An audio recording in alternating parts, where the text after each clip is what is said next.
Hello दोस्तों, जेज guide the learning centre में आपका स्वागत है। मैं आज आपके लिए लेकर आया हूँ 6 क्लास का जो ज्योग्राफी चल रहा है हमारा। 2 क्लास मैंने कंप्लीट कर दिया था और ये तीसरा क्लास जो है आज से मैं आपको ये स्टार्ट करने जा रहा हूँ। तीसरा क्लास ये सोशल साइंस का, जो सोशल साइंस के अंदर जो न्यू एनसीईआरटी जो आई है उसके अंदर जो सोशल साइंस का बुक है, बस एक ही बुक में सारा सिलेबस है। ज्योग्राफी भी है, हिस्ट्री भी है, पॉलिटी भी है, ये सारा टॉपिक इसी में है। तो इस सोशल साइंस की जो बुक में जो है 3 क्लास जो है वो ज्योग्राफी का है, 3 चैप्टर, जिसमें से मैंने 2 चैप्टर कंप्लीट करा दिया है और ये थर्ड चैप्टर जो है ये आपकी ज्योग्राफी का लास्ट पोर्शन है और ये लास्ट चैप्टर है। बीपीएससी-टी-आर-ई 4 का जो सिलेबस है उस सिलेबस के अकॉर्डिंग जो ज्योग्राफी का जो सिलेबस है वो 6 से लेकर 10 तक के ज्योग्राफी को कवर कर रहा है। एनसीईआरटी की 6 से लेकर 10 तक के ज्योग्राफी का, इसी सिलसिले में मैंने 6 क्लास के ज्योग्राफी को स्टार्ट किया था, जिसकी वजह से 2 चैप्टर कंप्लीट हो गया और ये तीसरा चैप्टर जो है वो आपके स्क्रीन पर है। ठीक है, तो आप वीडियो में लास्ट तक बने रहिएगा प्लीज। और ये लास्ट चैप्टर है, इसके बाद मैं 7th क्लास का जो है ना ज्योग्राफी फिर स्टार्ट करूंगा। तो आइए एक एक करके मैं सारे इंपॉर्टेंट पॉइंट जो है उसको हम देखने की कोशिश करते हैं। चैप्टर का नाम है स्थल रूप एवं जीवन। लैंड जो होता है, पृथ्वी पर जो भी लैंड है और जो लाइफ है उसके बारे में जो है डिस्कस करने वाले हैं। इसमें सबसे पहला जो कोटेशन दिया हुआ है वो अथर्ववेद के भूमि सूक्त से लिया गया है। अथर्ववेद जो है वो हिंदू धर्म की जो किताब है, चारों वेद जो है उसमें से एक ऋग्वेद है, एक यजुर्वेद है और अथर्ववेद है और एक सामवेद है। उसी अथर्ववेद की भूमि सूक्त जो है वो चैप्टर है, उससे यह कोटेशन लिया गया है। उसमें कहा गया है कि मनुष्यों के भार से मुक्त अनेक प्रकार की ऊंचाइयों, ढलानों तथा विशाल समतल भूमि से युक्त अनेक प्रकार की शक्तियों से संपन्न पेड़ पौधों को आधार प्रदान करती हुई हम सभी के लिए विस्तार को प्राप्त हो तथा अपनी संपन्नता को प्रदर्शित करे। पृथ्वी मेरी माता है तथा मैं उसकी संतान। ये पूरे पृथ्वी के बारे में ये श्लोक कहा गया है कि पृथ्वी मेरी माता है और मैं उसकी संतान। ये कोटेशन अथर्ववेद के भूमि सूक्त से लिया गया है। हो सकता है कि कहीं कोटेशन जो एग्जाम में डायरेक्ट टू कॉपी जो है रख दे और लिख दे कि हाँ ये कहाँ से पूछा गया है, किस किताब से इसका कोटेशन। ठीक है, तो इसको याद रखिएगा।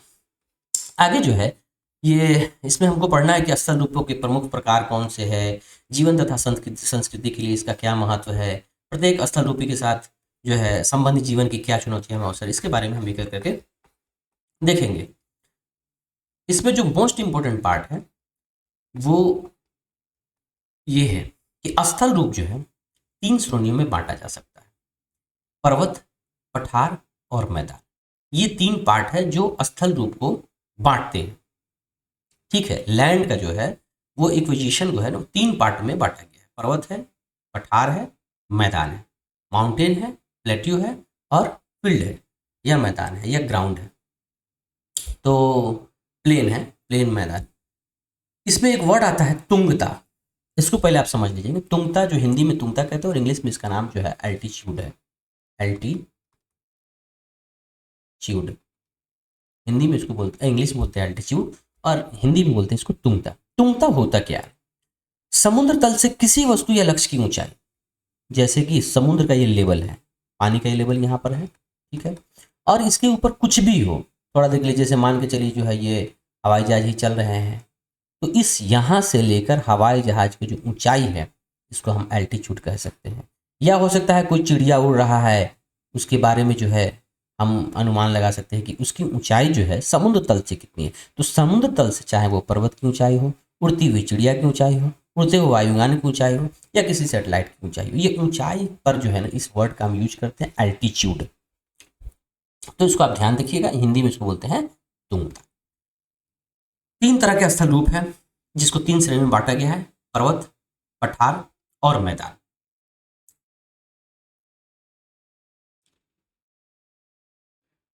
तो जो लैंड फॉर्म है उसको 3 पार्ट में बांटा गया है। एक एक करके हम तीनों पार्ट को देखेंगे।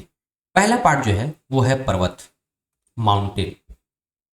माउंटेन किसे कहते हैं, इसके बारे में इस डिफिनेशन को ध्यान दीजिए कि पर्वत वे स्थल रूप है जो आसपास की भूमि से कुछ अधिक ऊंचे होते हैं। ऊंचे नहीं होते हैं, कुछ अधिक ऊंचे होते हैं, उसे हम पर्वत कहते हैं। इमेज के साथ, इसमें इमेज भी दिया हुआ है इस बुक में, आगे इमेज के साथ मैं आपको समझा दूंगा। ग्रीष्म ऋतु में कम तुंगता पर हिम पिघल जाती है। तुंगता अभी मैंने आपको समझाया है कि एक ऐसी ऊंचाई होती है जो समुद्र तल से ली जाती है। तो कह रहा है कि ग्रीष्म ऋतु में, गर्मी के दिनों में कम तुंगता पर हिम पिघल जाती है। हिम जो होता है ये बर्फ को बोलते हैं। जो हिम जो होता है पूरा एक तरह से जो बर्फ का पूरा एक ही जो कलेक्शन जो होता है उसको हिम कहा जाता है। तो कह रहा है कि कम तुंगता पर हिम पिघल जाती है। कम तुंगता का मतलब कि कम ऊंचाई पर ही हिम पिघल जाती है। जैसे ये पर्वत है तो इसके ये यहाँ पर नहीं पिघलती है, बल्कि इसके नीचे का जो पोर्शन है यहीं पर कम तुंगता में ही यह हिम जो है पिघल जाती है और जल में बदलने के बाद नदियों में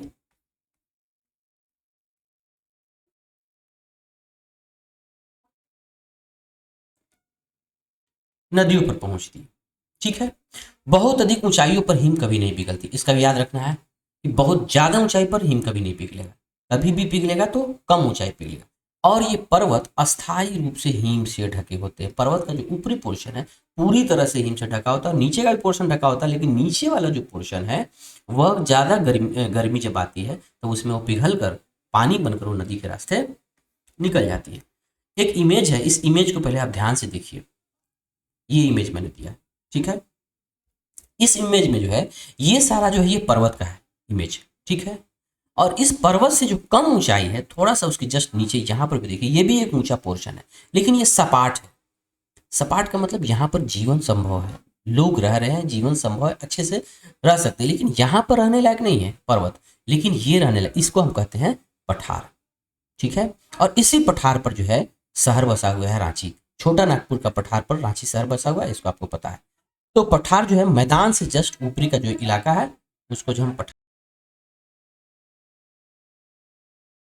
तो ये मैदान जो है वो निचला पार्ट है, जस्ट इसके ऊपर वाला जो पार्ट है वो पठार है, और उसका जस्ट जो जो ऊपर वाला जो ऊंचाई है वो पर्वत है। तो पर्वत में जो होता है सबसे एक शीर्ष वाला जो पोर्शन है इस पर ही हिम जमा रहता है। ये हिम कभी नहीं पिघलते हैं।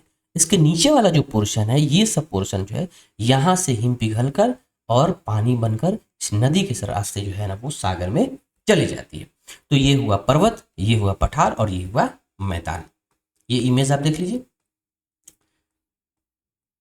अगला पॉइंट जो है ये कहता है कि कम ऊंचाई वाले अन्य ऊंचे स्थान जहां कम खड़ी चढ़ाइयां और गोल आकार के शीर्ष होते हैं उन्हें पहाड़ी, छोटे पहाड़ी या हिल कहते हैं। जैसे ये जो पर्वत मैंने आपको दिखाया है इसमें जो नीचे का जो पोर्शन है, इसमें ये जो पर्वत है इसका जो नीचे का पोर्शन है, ये छोटा छोटा जो जगह यहाँ पे जो दिखाई दे रहा है इसको जो है ना छोटी पहाड़ी या हिल कहते हैं।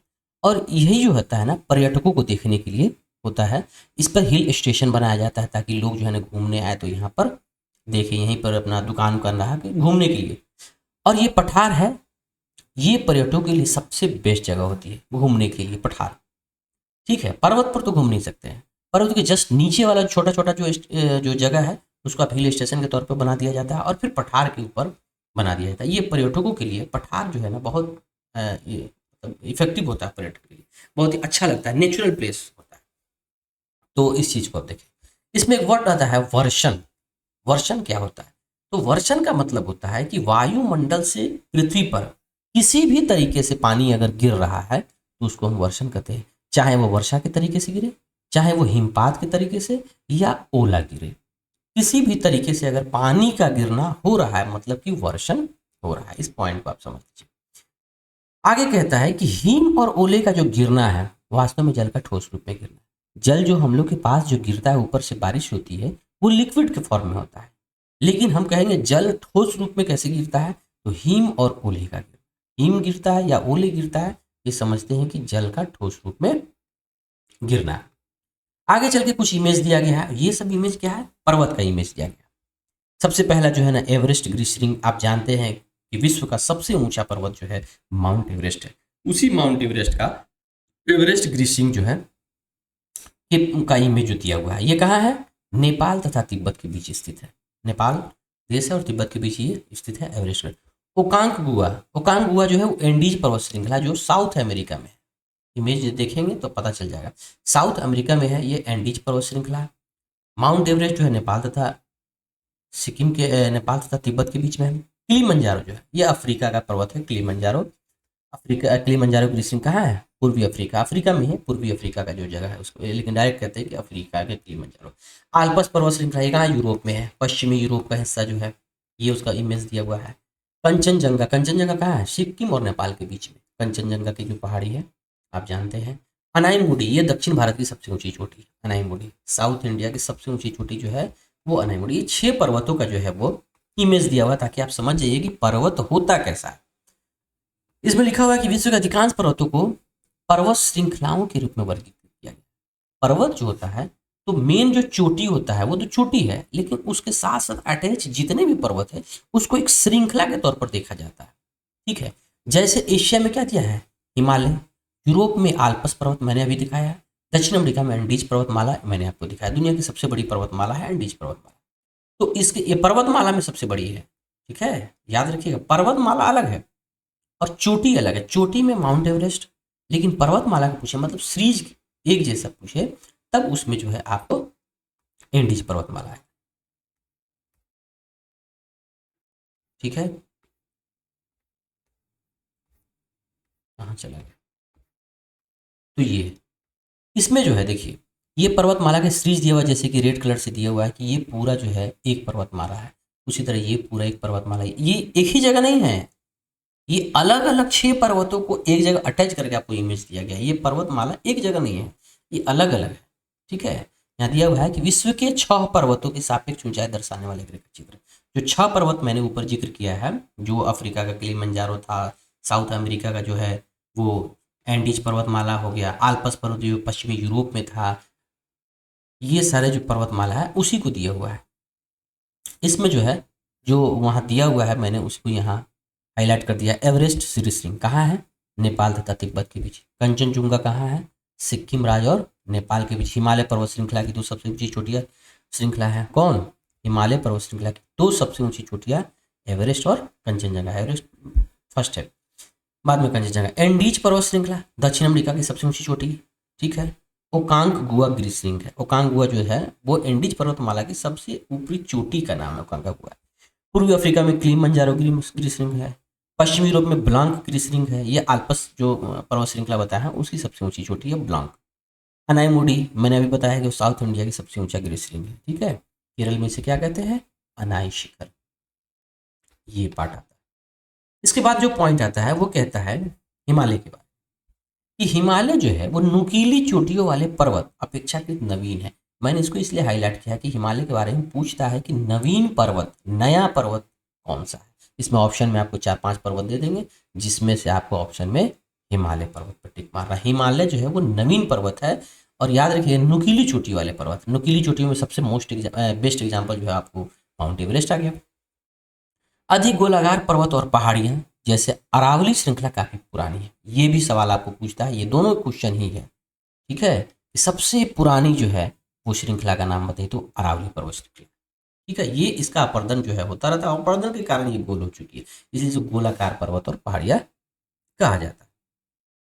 इसमें जो है पर्वतीय परिवेश, पर्वत में लोग कैसे रहते हैं, पर्वत में क्या है, इन सारी चीज़ों को जानेंगे। वनस्पति कैसा है, जीवन कैसा है, वो जानेंगे। इससे पहले 2-3 पॉइंट है, इसको आप देख लीजिए। पर्वतीय वन किसे कहते हैं? पर्वतीय वन का मतलब उसी पर्वतों में जो पाए जाने वाले जो जंगल है, जो पेड़ पौधे हैं, उसी को पर्वतीय वन कहते हैं। पर्वतीय क्षेत्र में उगने वाले वनों का एक प्रकार है, पर्वतीय वन कहते हैं। ठीक है, दूसरा पॉइंट दिया है मॉस। मॉस क्या होता है? देखिए, मॉस को समझने के लिए एक सिंपल चीज है कि इसको आप काई, आप याद रखिएगा हम लोग के घरों में जो है जहाँ पर चापाकल का पानी जो है ना बह रहा है, या कहीं पे कोई ऐसा जगह जहाँ पे नमी बना हुआ है, वहाँ पर काई जम जाता है। कहते हैं ना कि काई है, पैर पिछल जाएगा मचा, वो काई को ही मॉस कहा जाता है। ध्यान दीजिए, ये फूलों और वास्तविक जड़ों से रहित, ना इसमें फूल होता है ना इसमें जड़ होता है, छोटा हरा पौधा या वनस्पति होता है, देख रहे हैं आप, जो बहुधा मखमली आवरण की तरह फैलता है। मखमल की तरह रहता है कि नहीं, देखते हैं ना, हरा हरा कलर का मखमल की तरह फैला रहता है, उसी को मॉस कहते हैं। याद रखिएगा, ये पॉइंट आपको बार बार आएगा आगे, इसलिए मैंने आपको बता दिया। तीसरा पॉइंट आता है लाइकेन का। लाइकेन क्या होता है? तो लाइकेन जो होता है ना, पेड़ पर होता है। पेड़ का जो मोटी मोटी जो डाली होती है, जड़ से जो ऊपर निकला हुआ आता है, उस पर जो है ना एक जीव होता है, वाइट वाइट कलर का होगा या ब्राउन कलर का होगा, इस तरह से उस पर चिपका रहता है, इसको लाइकेन कहते हैं। पौधे के समान जीव जो सामान्यतः चट्टानों, दीवारों या पेड़ों से चिपके हुए थे, उसको कहते हैं हम लाइकेन। तो लाइकेन समझ गए, मॉस समझ गए और पर्वतीय वन समझ गए, ठीक है। अब आगे बढ़ते, ये सारा पॉइंट आगे आएगा, इसलिए मैंने इस पॉइंट के बारे में बता दिया कि क्या होता है। पर्वतीय परिवेश क्या कह रहा है? पर्वतों की ढलानों पर प्रायः एक प्रकार का वन होता है जिसे पर्वतीय वन कहते हैं। अभी मैंने बताया कि पर्वतों में जो जंगल होते हैं या जो पेड़ पौधे होते हैं उसी को पर्वतीय वन कहा जाता है।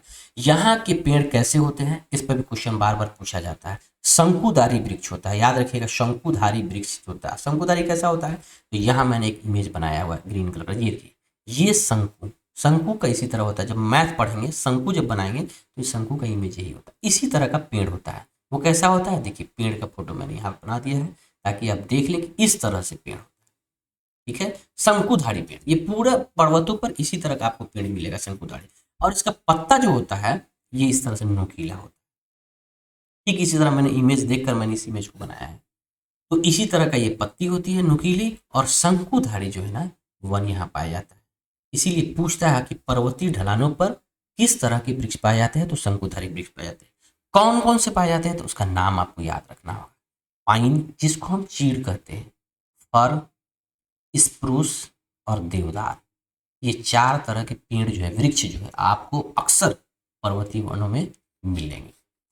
इनकी पत्तियां क्या होती है? पतली होती है, नोकेदार होती है। पत्ती बहुत पतला होता है, नोकेदार का मतलब ये नोकी वाला पोर्शन हो, ठीक है, ये नोकदार होती है। अधिक ऊंचाई पर पेड़ों की जगह क्या लगा होता है? घास, मॉस, जो काई, देखिए काई यहाँ लिखा हुआ है, घास, मॉस, काई और लाइकेन उग जाते हैं अधिक ऊंचाई पर। चूंकि तो पेड़ होगा नहीं, पर्वतों के जैसे जैसे ऊपर जाएंगे, चोटी पर जाएंगे, तो पेड़ तो नहीं होगा, तो वहां क्या होगा? वहां आपको घास मिलेगा, मॉस मिलेगा और लाइकेन मिलेगा। ये चीजें आपको वहां मिलेगी। आगे चल के पॉइंट दिया कि 1500 वर्ष पूर्व प्राचीन भारत के महान कवि जो थे कालिदास थे, उनकी किताब है कुमार संभव। इस किताब का जिक्र यहाँ पर क्यों किया गया है? इस किताब का जिक्र इसलिए किया गया है कि इस कुमार संभव किताब में कालिदास जो है वो हिमालय के बारे में जो है श्लोक लिखे हैं, और उनकी 2 श्लोक है संस्कृत में है, उसका हिंदी में अनुवाद जो है ना यहाँ पर किया गया है दोनों श्लोक का, जो कि हिमालय की स्तुति कर रहा है ये दोनों श्लोक, इसलिए यहाँ पर वो दिया गया है। पहले श्लोक का जो है जो हिंदी में इसका ट्रांसलेट है कि भारत के उत्तरी भाग में देवता सदृश पूजनीय हिमालय नाम का पर्वतों का राजा, जो पश्चिमी से लेकर पूर्वी समुद्र तक फैला हुआ है। देखकर ऐसा लगता है मानो वह पृथ्वी को नापने का माप। ये दिया हुआ दूसरा जो श्लोक है उसका अर्थ जो दिया है, गंगा के झरनों की फुहारों से युक्त देवदार के वृक्षों को हिलाने और मोर पंखों को फरफराने वाली शीतल मंद और सुगंधित वायु से पर्वतवासी जो मृगों की खोज में हिमालय में घूमते रहते हैं अपनी थकान मिटाते हैं। ये दोनों जो है संस्कृत का श्लोक है, जो कि कुमार संभव जो किताब है, काव्य ग्रंथ है, जिसके रचयिता कौन है? कालिदास, जिन्होंने 1500 वर्ष पूर्व जो है ना इस किताब को लिखा था। हो सकता है कि आपको जो है पूछ दे कि पर्वतों से, हिमालय पर्वतों से रिलेटेड कौन सी काव्य ग्रंथ है? कुमार संभव, उसकी रचयिता कौन है? कालिदास, ये पूछ सकता है, इसलिए मैंने हाईलाइट कर दिया। यहाँ पर जो है पर्वतों में रहने वाले कुछ प्राणी, चाहे वो पक्षी हो, जानवर हो, उन सबका ये इमेज दिया हुआ है। पहला जो इमेज है वो है पेरिग्रीन फाल्कन। पेरिग्रीन फाल्कन जो है ये एक चिड़िया है, आप इसको देख सकते हैं। ये पर्वतों में पाया जाता है। क्यों? ये सब बर्फीले इलाके में पाई जाने वाली चिड़िया है, इसलिए इसका यहाँ पर इमेज दिया हुआ है। जो बर्फ है, हिमालय के जो गुफाएं होती है, जो वहाँ के रहने वाले जो मतलब रहने का जो जगह सब होता है, कंदराओं जो होती है उसमें हिमालयी तहर पाए जाते हैं। इसका नाम है हिमालयी तहर, ये भी एक जानवर है। पहाड़ी खरगोश पहाड़ों में पाए जाते हैं, सब बर्फीले इलाकों में पाए जाते हैं। गोल्डन ईगल बर्फीले इलाकों में पाए जाते हैं। कैनेडियन लिंक्स ईगल है, ये कैनेडियन लिंक्स है, जो कि देख सकते हैं आप, चीता के जैसा इसका चेहरा होता है। उसके बाद याक है, ये भी जो है उसी तरह। आइबेक्स जो है, इसका फोटो आप देख सकते हैं, आइबेक्स का फोटो देख सकते हैं। दूसरा है ग्रे फॉक्स। ग्रे फॉक्स जो है ना, ये ग्रे कलर की लोमड़ी है। ये सब बर्फीले इलाकों में पाए जाने वाले, इसका इमेज दिया हुआ है। तेंदुआ का इमेज दिया हुआ है, भालू का इमेज दिया हुआ है, ये सारे इमेज दिए हुए हैं ऊपर। ये सब पर्वतों में रहने वाले, कंदराओं में रहने वाले ये सब जो है ना जीव है। जैसे गोल्डन ईगल, सुनहरा गरुड़, पेरेग्रीन फाल्कन, घुमंतु बाज, कैनेडियन लिंक्स, हिम तेंदुआ, आइबेक्स, जंगली भेड़, हिमालयन तहर, पर्वतीय खरगोश, याक, ग्रे फॉक्स, भालू और बहुत से अन्य प्राणी, ये सब पर्वतों के ढलानों पर रहते हैं। ये हो सकता है कि आपसे 4-5 जानवर का नाम दे दे, पूछ दे कि पर्वतों में रहने वाले जानवर का नाम बताइए। ठीक है, तो ये आपको ध्यान में आपको रखना हो। अगला पॉइंट ये है कि हिमालय से निकलने वाली भारतीय नदियों में से गंगा विशाल, तो आप ध्यान रखिएगा, सबसे लंबी नदी जो है लगभग 2500 किलोमीटर लंबी नदी है, जिसकी सहायक नदी जो है यमुना और घाघरा है। और याद रखिएगा, इसकी सहायक नदी तो बहुत सारी है, लेकिन यमुना और घाघरा ऐसी सहायक नदी है जो हिमालय से ही निकलती है। तो यमुना और घाघरा भी हिमालय से ही निकलती है। और भी नदी है इसके सहायक, सोन नदी गंगा का मैदान के दक्षिण पड़ने वाले विंध्याचल की श्रृंखलाओं से निकलती है। तो ये सारी सोन है, पुनपुन है, ये सब आगे आएगा। लेकिन फिलहाल ये जानेंगे कि गंगा जो है सबसे विशालता में 2500 किलोमीटर लंबी है। इसकी सहायक नदी में यमुना और घाघरा है। हो सकता है इससे क्वेश्चन पूछ दे कि कौन ऐसी गंगा की सहायक नदी है जो हिमालय से ही निकलती है, तो यमुना और घाघरा, इसको आप ध्यान रखिए। अगला जो इमेज दिया हुआ है, इस इमेज को देखिए। ये जो है पर्वतों पर या पठारों पर आपको इस तरह की खेती मिलेगी। ये खेती, इसको बोलते हैं सीढ़ीदार खेती, सीढ़ी नुमा खेत। ये देखिए सीढ़ी की तरह आपको दिख रहा है, यहाँ से यहाँ से यहाँ से यहाँ, या नीचे नीचे उतरते चले जाइए। तो सीढ़ी की तरह ये खेत का जो है ना ढलान की जैसा बनाया गया, इसको सीढ़ी नुमा खेत कहते हैं, सीढ़ीदार कृषि कहते हैं, या इसको वेदिका कृषि भी कहा जाता है। इसको आप दिमाग में रख लीजिएगा। वेदिका कृषि पूछ देगा तो पहाड़ का इस तरह का जो खेती दिख रहा है वो वेदिका कृषि। अगला पॉइंट जो आता है पर्वतीय जीवन के बारे में, वहाँ का जीवन कैसा है। ठीक है, जीवन जानने से पहले मैं एक पॉइंट बता देता हूँ। घाटी, बार बार नाम सुनते हैं फलाना घाटी। ठीक है, उस घाटी क्या होता है, जब दो पर्वत ये है, ठीक है, मान के चलो ये पर्वत है, ये भी पर्वत है, ये दो पहाड़ों के बीच में जो निकलने वाले, जैसे ये पानी ढल के हिम जो है ना पिघल के इसमें से निकल रहा है, नदी या बह रहा है, ये इसको घाटी कहते हैं। दो पहाड़ों के बीच का जो निचला क्षेत्र होता है जिसमें प्राय नदी अथवा जलधारा बहती है, उसको हम क्या कहते हैं, घाटी कहते हैं। तो ये घाटी को ध्यान में रखिएगा। पर्वतीय जीवन कैसा है, तो ढलानों पर वेदिका कृषि, वेदिका कृषि का मैंने अभी आपको इमेज दिखाया है, अर्थात ढलान की भूमि को काटकर सीढ़ीनुमा स्थान पर कृषि करना एक प्रचलित प्रथा है। वेदिका कृषि या सीढ़ीनुमा कृषि आप समझ सकते हैं। पर्वतीय क्षेत्रों में कृषि की जगह पशुपालन को अधिक महत्व दिया जाता है। अब बताइए, पर्वतीय क्षेत्र में कृषि नहीं की जाती, पशुपालन क्यों अधिक किया जाता है? क्योंकि कृषि करना बहुत कठिन है। आप देख सकते हैं सीढ़ीनुमा खेत बनाना, उसको बनाकर उसमें उपजाना, तो ये बहुत ही कठिन काम होता है पहाड़ों पर। इसीलिए पहाड़ों पर लोग कृषि नहीं करते हैं, पशुपालन को अधिक महत्व देते हैं। ये क्वेश्चन भी पूछा हुआ क्वेश्चन है, आप इसको दिमाग में रखिएगा कि पर्वतों पर पशुपालन को अधिक महत्व दिया जाता है। पर्यटन जो है पर्वतीय लोगों के लिए आय का महत्वपूर्ण साधन है। ये भी क्वेश्चन पूछ सकता है कि पर्वतीय लोगों के लिए आय का महत्वपूर्ण साधन क्या है, तो पर्यटन है, लोग वहाँ घूमने जाते हैं। कुछ पर्यटक पर्वतों पर साहसिक खेलों के लिए भी जाते हैं। हो सकता है पर्वतों पर बहुत सारा ऐसा खेल होता है, उसके लिए भी घूमने जाते हैं, जैसे स्कीइंग करना है, पर्वत पर जाना होगा, हाइकिंग है, पर्वतारोहण है, पैराग्लाइडिंग है, ये सारी चीज़ें जो है वो पर्वतों पर होती है। इन खेलों का जिक्र किया हुआ है, इसलिए मैंने इसको हाईलाइट कर दिया था। आगे जो दिया हुआ है ध्यान रखिए, सबसे पहला पॉइंट बहुत ही मोस्ट इंपॉर्टेंट क्वेश्चन है, और वो क्वेश्चन ये है कि बछेंद्री पाल के बारे में। कौन थी? 1984 में एवरेस्ट ग्रीसरिंग, माउंट एवरेस्ट पर चढ़ने वाली प्रथम भारतीय महिला थी। क्या नाम था इनका? बछेंद्री पाल। ये नाम आपको याद रखना होगा, ठीक है। 1984 में, डेट भी याद रखना होगा क्योंकि उसी साल इन्हें पद्मश्री का भी अवार्ड मिला। 1984 में ही पद्मश्री भी मिला है, और 2019 जो हाल के 6 साल पहले जो गुजरा है 2019, इसमें उनको पद्म भूषण अवार्ड मिलता है। पद्मश्री और पद्म भूषण जब यहाँ पर आया तो मैं अवार्ड के बारे में बता दूं। सबसे पहला जो अवार्ड, सबसे बड़ा जो अवार्ड जो होता है देश में, वो होता है भारत रत्न। 1 नंबर पर इस अवार्ड को जाना जाता है। और दूसरा इसके नीचे जो होता है वो होता है पद्म विभूषण। पद्म विभूषण, वी लगा गया, ठीक है, पद्म विभूषण।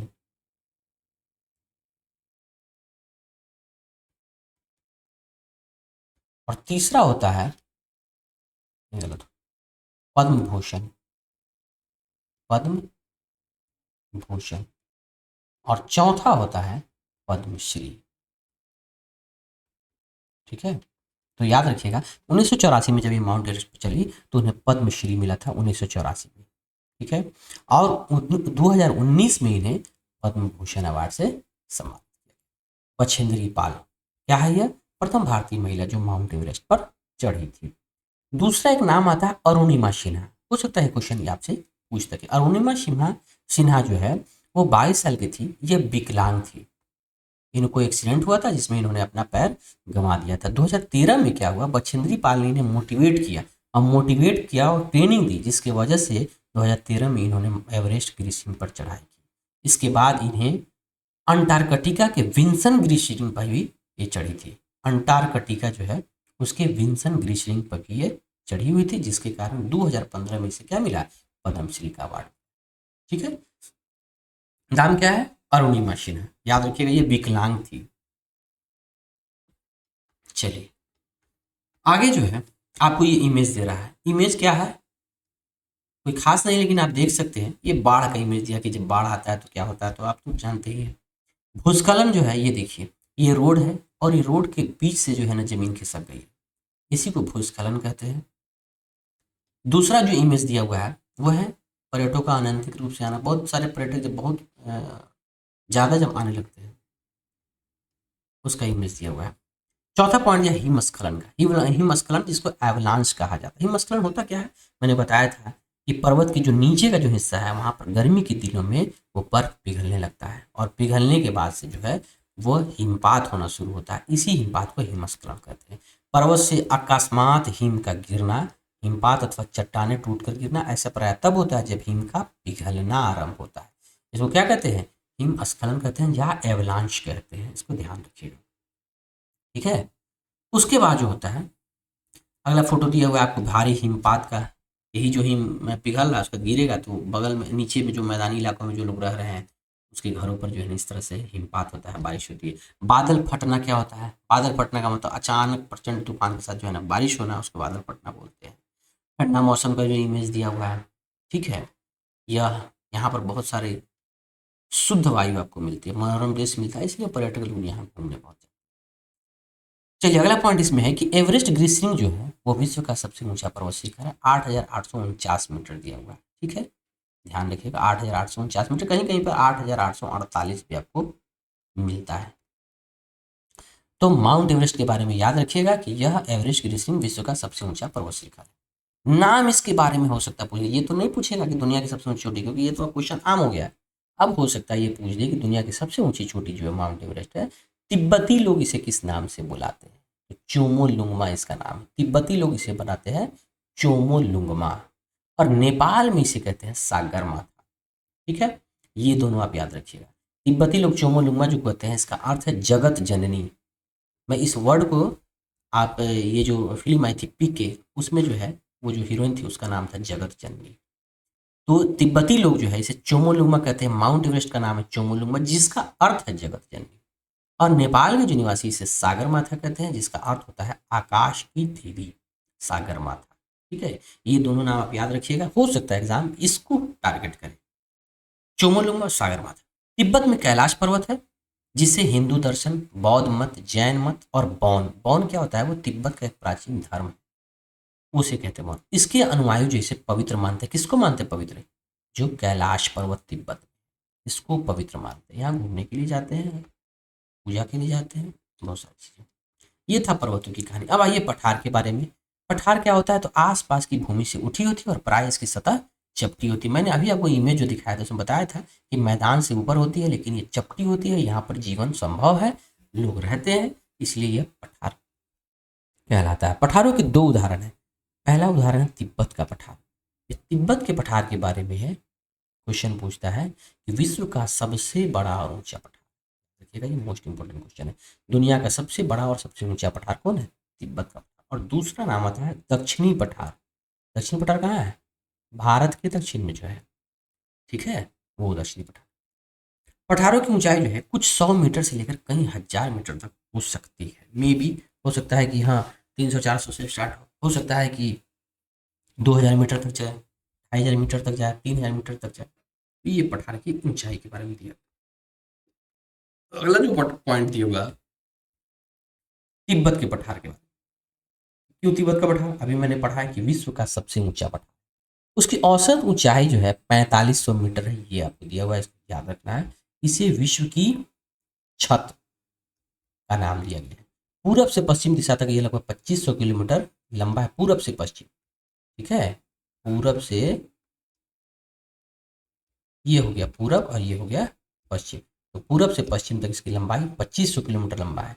अर्थात चंडीगढ़ से कन्याकुमारी, ये दिया हुआ है कि जितना चंडीगढ़ से कन्याकुमारी की दूरी है उतना ही दूरी 2500 किलोमीटर ये तिब्बत के पठार के पूरब से पश्चिम की लंबाई, इसे विश्व का छत कहा गया। दूसरा पॉइंट दिया हुआ है कि दक्कन का पठार जो है विश्व के सबसे पुराने पठारों में से एक है, जो कई लाख वर्ष पहले ज्वालामुखी की सक्रियता के कारण बना था।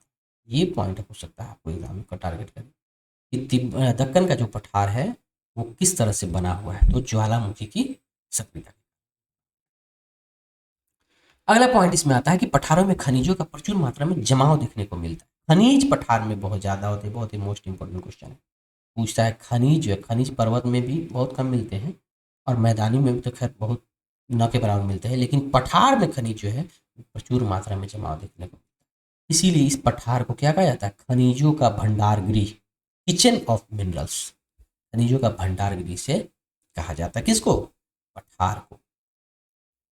अगला पॉइंट है जैसे कि पूर्वी अफ्रीका का पठार, जो पूर्वी अफ्रीका में एक, मैंने अभी पर्वत के बारे में बताया था, लेकिन ये कह रहा है पठार के बारे में, जो पूर्वी अफ्रीका का है वो सोने और हीरे के खनन के लिए प्रसिद्ध है। और भारत में जो छोटा नागपुर का पठार है उसमें लौह, कोयला और मैंगनीज के प्रचुर भंडार है। आयरन, कोल और मैंगनीज, तीन चीज जो है वो भारत के छोटा नागपुर के पठार में है, और पूर्वी अफ्रीका का पठार जो है वो सोने और हीरे के खनन के लिए प्रसिद्ध है। ये पठार के बारे में। अगला पॉइंट दिया हुआ है कि कई पठारों में चट्टानी मिट्टी पाई जाती है, जो उन्हें मैदानी मिट्टी की तुलना में कम उपजाऊ बनाती है। पठारों में कैसी मिट्टी मिलती है, चट्टानी मिट्टी, ये भी क्वेश्चन है। ये कम उपजाऊ होती है, और जब कम उपजाऊ होगी तो कृषि के लिए भी कम अनुकूल होगी। क्या खेती हो सकेगी, नहीं, क्यों, क्योंकि यहाँ की मिट्टी उपजाऊ नहीं है, याद रखिएगा, पठार की मिट्टी। ज्वालामुखी क्रियाओं से निर्मित जो है ना लावा पठार, वो उपजाऊ हो, क्यों, क्योंकि उसमें काली मिट्टी पाई जाती है, ब्लैक सॉइल पाया जाता है। जो ज्वालामुखी क्रिया से निर्मित लावा पठार वो उपजाऊ होते हैं, क्योंकि उसमें ब्लैक सॉइल, काली मिट्टी पाई जाती है। अगला वर्ड आता है कि जलप्रपात के बारे में। पठार में जलप्रपात होते हैं, फॉल, घूमने जाते हैं ना, ये फॉल वो फॉल, तो ये फॉल जो है, जलप्रपात जो है वो दक्षिण अफ्रीका में स्थित जाम्बेजी नदी पर विक्टोरिया जलप्रपात बहुत ज्यादा पर्यटकों को आकर्षित करता है। विक्टोरिया फॉल बहुत फेमस। छोटा नागपुर पठार में जो है वो स्वर्ण रेखा नदी पर हुंडरू जलप्रपात, ये कहाँ है, झारखंड में है, हुंडरू जलप्रपात जो स्वर्ण रेखा नदी पर है। और दक्षिण अफ्रीका में, साउथ अफ्रीका में, साउथ अफ्रीका कहाँ है, अफ्रीका महाद्वीप में सबसे नीचे में जो है, साउथ में है, वो जो देश है इसका नाम दक्षिण अफ्रीका है, उसमें जाम्बेजी नदी पर विक्टोरिया जलप्रपात, ये बहुत ही फेमस है। छोटा नागपुर पठार में स्वर्ण रेखा नदी पर हुंडरू जलप्रपात, नदी जरूर याद रखिए किस नदी पर कौन फॉल। और पश्चिमी घाट में शरावती नदी पर जोग जलप्रपात। पश्चिमी घाट कहाँ है, भारत के पश्चिम में, भारत में जो इमेज हम लोग जो बनाते हैं उसके पश्चिमी घाट में, इधर इधर ये पश्चिमी घाट में शरावती नदी, याद रखिए शरावती नदी पर जोग जलप्रपात, जोग या गरसोप्पा भी इसका नाम है, जोग या गरसोप्पा जलप्रपात जो है ये शरावती नदी पर है, कहाँ है, पश्चिमी घाट में। और चेरापूंजी जो मेघालय है उसके पठार में है नहकाली काई जलप्रपात, ये भी नाम सुनता है, नहकाली काई जलप्रपात, जो कि इसका फोटो भी दिया हुआ है, 340 मीटर की ऊंचाई से गिरता है। ये देखिए फोटो आपको दिया हुआ है, ये उसी का है, चेरापूंजी पठार से गिरता नहकाली काई जलप्रपात का फोटो, इमेज दिया हुआ है। ये फॉल है, फॉल उसको बोलते हैं जो पर्वतों से जो पानी निकलती है, नदी के जा जो गुजरती है, और वो पठारों के जरिए जब मैदानी इलाकों में पहुंचती है तो बहुत ऊंचाई से गिरती है, इसे फॉल का नाम है। तो ये सारे फॉल जो है आपको दिमाग में रहने चाहिए। अगला पार्ट जो आता है वो है मैदान का पार्ट आता है। मैदान कैसे होता है, सपाट, सपाट मतलब कि वहाँ जीवन संभव, जैसे हम लोग रह रहे हैं, हम लोग कहाँ रह रहे हैं, मैदानी इलाका। ऊंची पहाड़ियाँ अथवा गहरी घाटियाँ नहीं पाई जाती है, क्या यहाँ पाई जाती है, मैदानी इलाके में नहीं पाई जाती है। मैदान की ऊंचाई समुद्र तल से 300 मीटर से अधिक नहीं होती, बहुत मुश्किल से जाएगा तो 300 मीटर जाएगा, उससे अधिक तो होगा ही नहीं, ठीक है, वो याद। अगला पॉइंट देखने से पहले यहाँ देख लेते हैं, एक पॉइंट देख लेते हैं, समुद्र तल। समुद्र तल क्या होता है कि समुद्र की सतह का जो औसत स्तर है ना, इसे ही समुद्र तल कहते हैं। समुद्र का जो लेवल है, मान के चलिए कहीं पे लेवल इसे उठा हुआ है, कहीं पे लेवल इतना उठा हुआ है, कहीं पे बराबर है, तो इसका जो एवरेज एक लेवल लिया गया है उसी को समुद्र तल पॉइंट लिया। पर्वतों में क्या होता है कि जो पर्वतों में जो निकलने वाली जो नदी होती है, ये चूंकि बहते हुए आती है, तो ये नदियां अपने साथ रेत, रेत क्या मतलब बालू के जो कण होते हैं, चट्टानों के कण और गाद, इसको एकत्र करती है, एक जगह जमा करती है। इसी को कहा जाता है तलछट। ध्यान रखिएगा, इसको क्या कहा जाता है? तलछट। जब पर्वतों के निचले ढलानों पर से जब हिम पिघलने लगता है, तो हिम जो है ना नदी बन के निकलती है, और ये नदियां जो है अपने साथ साथ रेत, चट्टान के कण और गाद को एकत्र करते हुए लेते चली जाती है, और कहीं पर जाकर साइड में कहीं पर जाकर उसको जमा कर देती है, जिसे क्या कहा जाता है? तलछट कहा जाता है। नदियां इन तलछटों को अपने साथ बहाकर समतल भूमि में लाकर जमा कर देती है और मिट्टी को उपजाऊ बनाती है। ठीक है, ये चीजें आपको याद रखनी चाहिए कि मिट्टी को उपजाऊ बनाती है जो नदियां तलछट को ले जाती है। तलछट समझ गए? यहाँ पर सभी प्रकार की फसलों को उपजाने के लिए उपयुक्त होते हैं। चूंकि मैदान है, तो मैदान में अब मिट्टी उपजाऊ है, तो फसल बहुत ज़्यादा उपयोग है। और जब फसल बहुत ज़्यादा उगेगा, तो इसका मुख्य जो व्यवसाय होगा, बिजनेस होगा, वो क्या होगा? कृषि होगा। इसलिए मैदानी क्षेत्रों में जो प्रमुख व्यवसाय कृषि है, पर्वतीय क्षेत्रों में या ढलानों पर मुख्य व्यवसाय क्या है? पशुपालन है। याद रखिए। चलिए, आगे जो इमेज दिया हुआ है, इस इमेज में आपको पठार, मैदान और पर्वत श्रृंखला को बता। देखिए, पहले मैदान समझ लेते हैं, नदी होगी। मैदान का देखिए इमेज, ये कलर दिए हुए है, ये कलर मैदान का, मतलब कि यहाँ देखिए ये नील वाला जो ये जो जगह है, ये मैदानी इलाका है। हम लोग जहाँ रहते हैं, देखिए ये जगह है गंगा और ब्रह्मपुत्र का इलाका, ये मैदानी इलाका है। ये यहाँ पर जो इलाका दिया हुआ है, ये भी मैदानी इलाका है। चाइना में जो है, ये दक्षिण अमेरिका में जो है ना, अमेजन नदी के पास जो है, ये मैदानी इलाका है। रॉकीज में मैदानी। उसके बाद पठार, जस्ट इसके ऊपर, जस्ट इससे ऊंचा। ठीक है, पठार। तो पठार में सबसे पहले यहाँ है तिब्बत का पठार।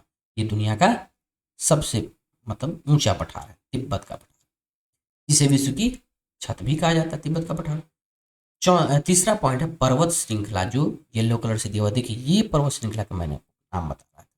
ये पर्वत श्रृंखला जो हम लोग का है, हिमालय पर्वत श्रृंखला, इसी में ऊंची चोटी जो है माउंट एवरेस्ट है, यहीं पे होगी। माउंट एवरेस्ट नेपाल तथा तिब्बत के बीच में है, तो माउंट एवरेस्ट है यहीं पे। इसी ये जो येलो कलर का है, ये हिमालय पर्वत श्रृंखला, और दुनिया की सबसे बड़ी पर्वत श्रृंखला, आप इमेज से देख सकते हैं कि वो एंडीज पर्वत श्रृंखला है। एंडीज पर्वत श्रृंखला दुनिया की सबसे बड़ी पर्वत श्रृंखला है, जो कि दक्षिण अमेरिका जो है महाद्वीप में पड़ता है। ये दक्षिण अमेरिका महाद्वीप है। उसका रॉकीज पर्वत श्रृंखला जो है, ये उत्तरी अमेरिका महाद्वीप। तो ये मैंने इमेज आपको दिखा दिया, पठार, मैदान और पर्वत श्रृंखला। आगे चल के आता है एक पॉइंट, ये जो इमेज दिया, ये दिया हुआ कि गंगा के मैदान का सेटेलाइट से लिया गया चित्र है। गंगा का मैदान किस तरह का है, वो ये जो ग्रीन कलर का है, ये सब मैदान, ऊपर से ये जो हिम का दिया हुआ है, और नीचे गंगा का मैदान, यहाँ लोग रहते हैं, उसका इमेज सेटेलाइट से लिया हुआ है, उसका फोटो।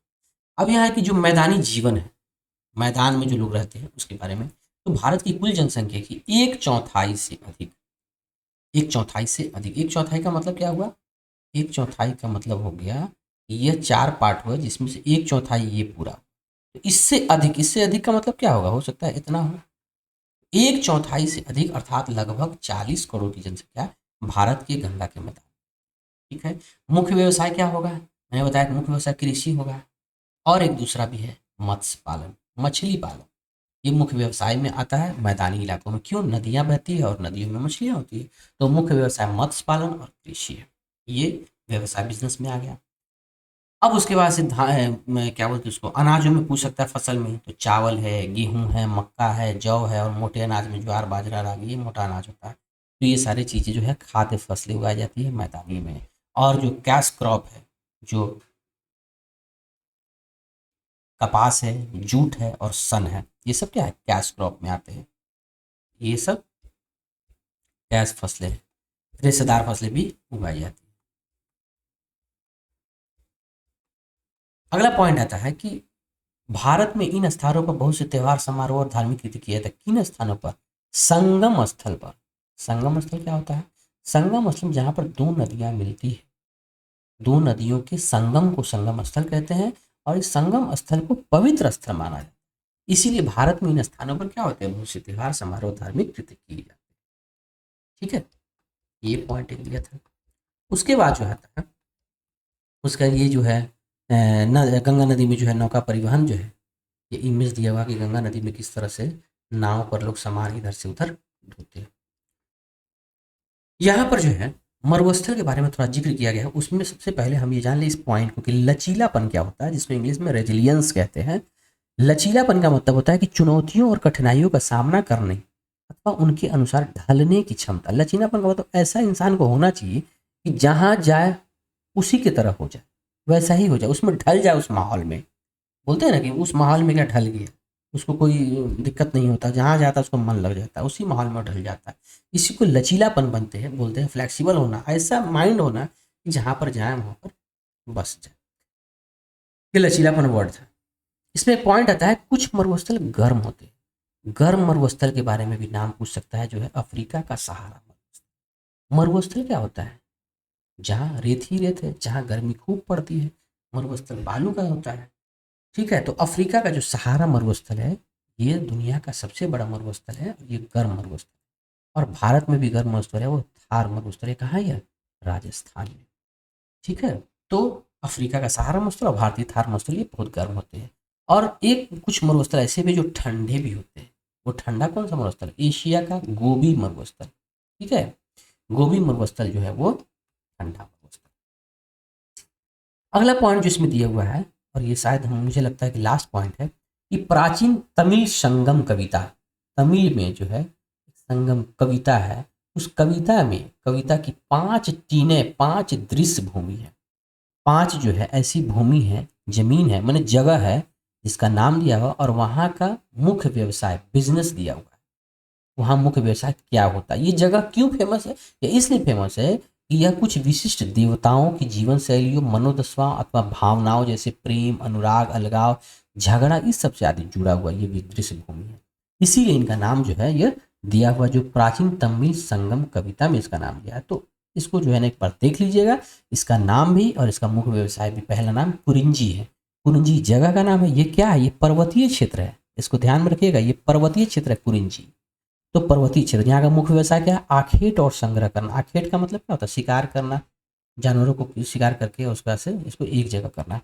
तो आखेट और संग्रह करना है। दूसरा है मुल्लाई। मुल्लाई घास के मैदान और वन को बोलते हैं। जो घास के मैदान और वन है, मुल्लाई जगह है। यहाँ का मुख्य व्यवसाय क्या है? पशुपालन। यहाँ पशुपालन होता है। दूसरा तीसरा पॉइंट है मरुदम। मरुदम जो है ये कृषि का मैदान है, जो कि उपजाऊ कृषि का मैदान। यहाँ का मुख्य व्यवसाय कृषि ही होगा।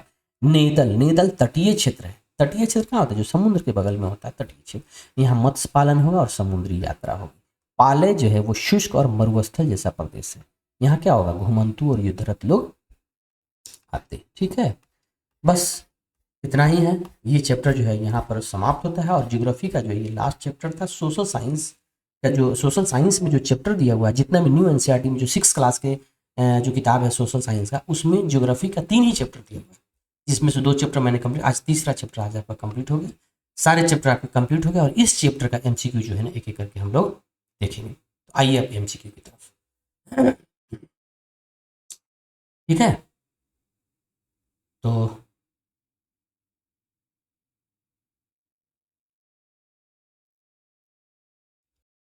चलिए, ये जो है पहला क्वेश्चन है। पहला क्वेश्चन दिया हुआ है कि स्थल रूप से क्या अभिप्राय है। स्थल रूप जो अभी मैंने पढ़ा है कि लैंड फॉर्म जो है, उससे आपको क्या अभिप्राय, क्या समझते हैं आप? पशु पक्षी, पर्वत पठार मैदान, वनों का प्रकाश, समुद्र नदी। क्या आंसर होगा? आंसर होगा बी, पर्वत और पठार। दूसरा क्वेश्चन है कि निम्न में से कौन सा स्थल रूप लैंड फॉर्म सबसे ऊंचा होता है? आप ही बताइए, सबसे ऊंचा क्या होता है? पठार, मैदान, पर्वत, रेगिस्तान। क्या आंसर होगा? पर्वत। तीसरा क्वेश्चन ये है कि पठार को क्या कहा जाता है? क्या समुद्र का गड्ढा होता है पठार? बिल्कुल नहीं। क्या ऊंचा समतल क्षेत्र होता है? हो सकता है। पानी से घिरा क्षेत्र होता है? बिल्कुल नहीं। रेतीला क्षेत्र होता है? बिल्कुल नहीं। इसका आंसर क्या हो जाएगा? ऊंचा समतल क्षेत्र जो होता है वो पठार को कहा जाता है। चौथा क्वेश्चन जो दिया हुआ है वो है कि मैदानों में जीवन आसान क्यों होता है? मैदानों में जहाँ रहते हैं, क्या अधिक वर्षा के कारण? नहीं। ज्यादा ठंड के कारण? नहीं। उपजाऊ मिट्टी और समतल भूमि के कारण? बिल्कुल सही। जानवरों की अधिकता के कारण? नहीं। उपजाऊ मिट्टी और समतल भूमि के कारण जो है मैदानों में जीवन आसान। अगला क्वेश्चन ये है कि पर्वतीय क्षेत्रों में किस प्रकार की जलवायु होती है? पर्वतीय क्षेत्रों में याद रखिएगा, क्या बहुत गर्म होती है? क्या बहुत ठंडी होती है? क्या रेतीली होती है? वर्षाविहीन होती है? तो बहुत गर्म तो होती नहीं है, रेतीली तो होती नहीं है, वर्षाविहीन होती है, तो बहुत ठंडी जो है ना वो होती है। अगला क्वेश्चन कह रहा है कि किस स्थल रूप में, किस लैंड फॉर्म में खनिज पदार्थों की अधिकता होती है? याद रखिए, खनिज पदार्थ के बारे में बताया था आपको कि सबसे अधिक जो होती है वो पठारों में होती है। ठीक है, चलिए अगला क्वेश्चन की तरफ चलते हैं। प्लीज वीडियो में बने रहिएगा, लास्ट तक आप वीडियो में बने रहिएगा। और जो इसका जो क्वेश्चन है, जो एमसीक्यू हम कराते हैं, कभी कभी क्या करते हैं कि स्टूडेंट जो है ना वो एमसीक्यू को स्किप कर जाते हैं, जिसकी वजह से जो चैप्टर का जो निचोड़ है वो आपको समझ में नहीं आता।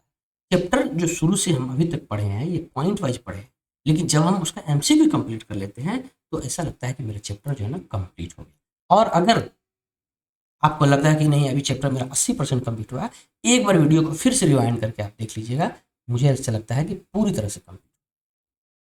ठीक है, तो अगला क्वेश्चन ये कहता है कि कौन सा मरुस्थल, कौन सा स्थल रूप पर्यटन को बढ़ावा देता है? कौन सा लैंडफॉर्म जो है पर्यटन को बढ़ावा देता है? याद रखिए, लोग घूमने जाते हैं, क्या मैदान? नहीं। क्या मरुस्थल? नहीं। क्या पर्वत? पर्वत, जी बिल्कुल, पर्वत भी है और पठार में भी जाते हैं घूमने के लिए। ठीक है, लेकिन यहाँ पर्वत जो है ना, क्योंकि पर्वत पर हिल स्टेशन होता है, तो हिल स्टेशन पर्यटकों के लिए मैंने भी पढ़ाया है कि पर्यटकों के लिए वो ज़्यादा इंपॉर्टेंट होता है। अगला पॉइंट है, अगला क्वेश्चन ये है कि मैदानों में कौन सी नदी उपजाऊ मिट्टी लाती है? मैदानों में कौन सी नदी उपजाऊ मिट्टी लाती है? तो मैदानों में जो हम लोगों ने मैदान पढ़ा है उसमें कौन सी नदी के बारे में? गंगा नदी के बारे में, जो 2500 किलोमीटर लंबी है। इसकी सहायक नदी याद रखिए यमुना थी और घाघरा थी, जो कि हिमालय से ही निकलती है, ये भी मैंने बताया था। तो कौन सी नदी उपजाऊ मिट्टी लाती है? तो गंगा। अगला पॉइंट ये है, अगला क्वेश्चन ये है कि पठारों का प्रमुख उपयोग क्या है? पठार क्यों यूज करते हैं? क्या मत्स्य पालन होता है? नहीं। क्या कृषि होती है? नहीं। क्या पर्यटन होते हैं? नहीं। क्या होता है इस पे? खनन होता है। खनन क्यों होता है? ये खनिजों के लिए फेमस होता है।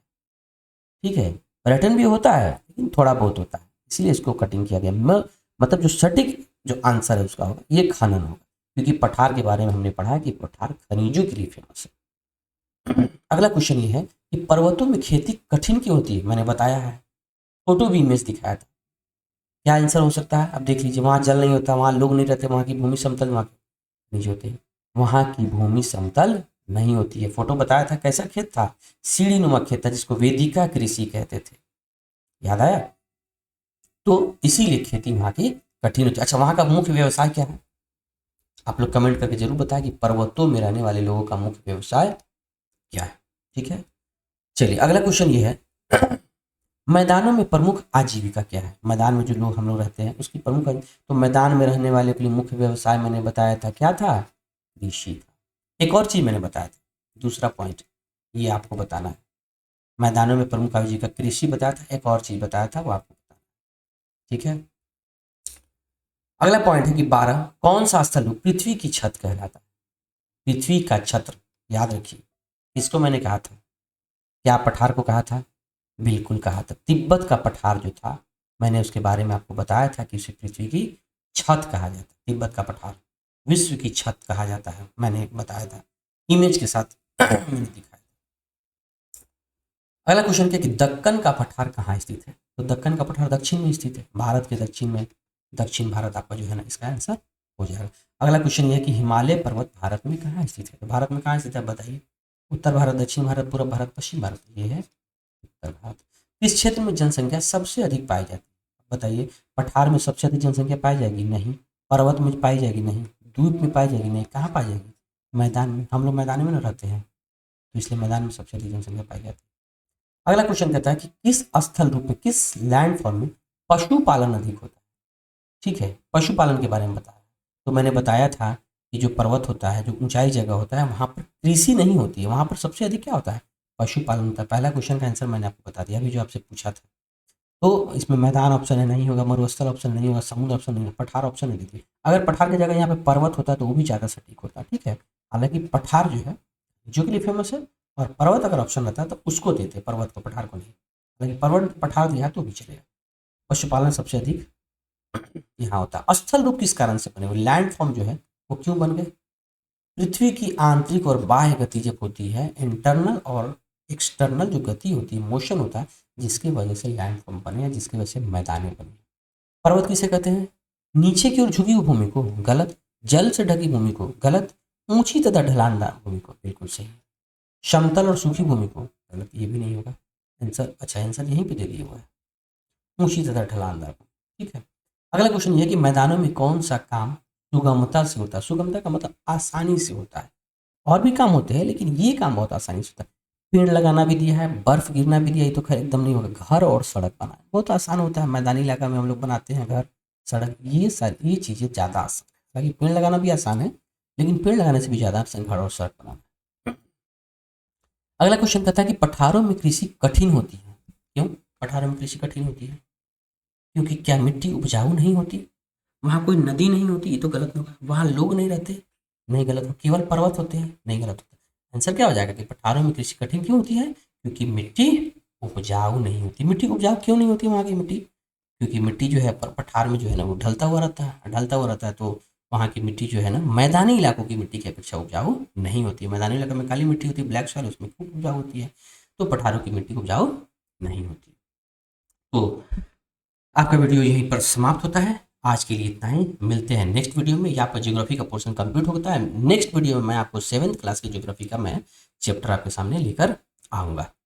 ठीक है, तो इसी तरह से वीडियो में बने रहिएगा। और अगर कोई भी दिक्कत हुई है, कोई भी प्लीज़ कोई भी परेशानी आई हो तो आप कमेंट करके जरूर बताइएगा, मैं आपके कमेंट का जरूर जवाब दूंगा। प्लीज़ वीडियो को शेयर कर देंगे और चैनल को सब्सक्राइब कर देंगे, लाइक भी कर देंगे। वीडियो में बने रहेंगे आप। मिलते हैं नेक्स्ट वीडियो में। अपना अपने परिवार का ख्याल रखिएगा।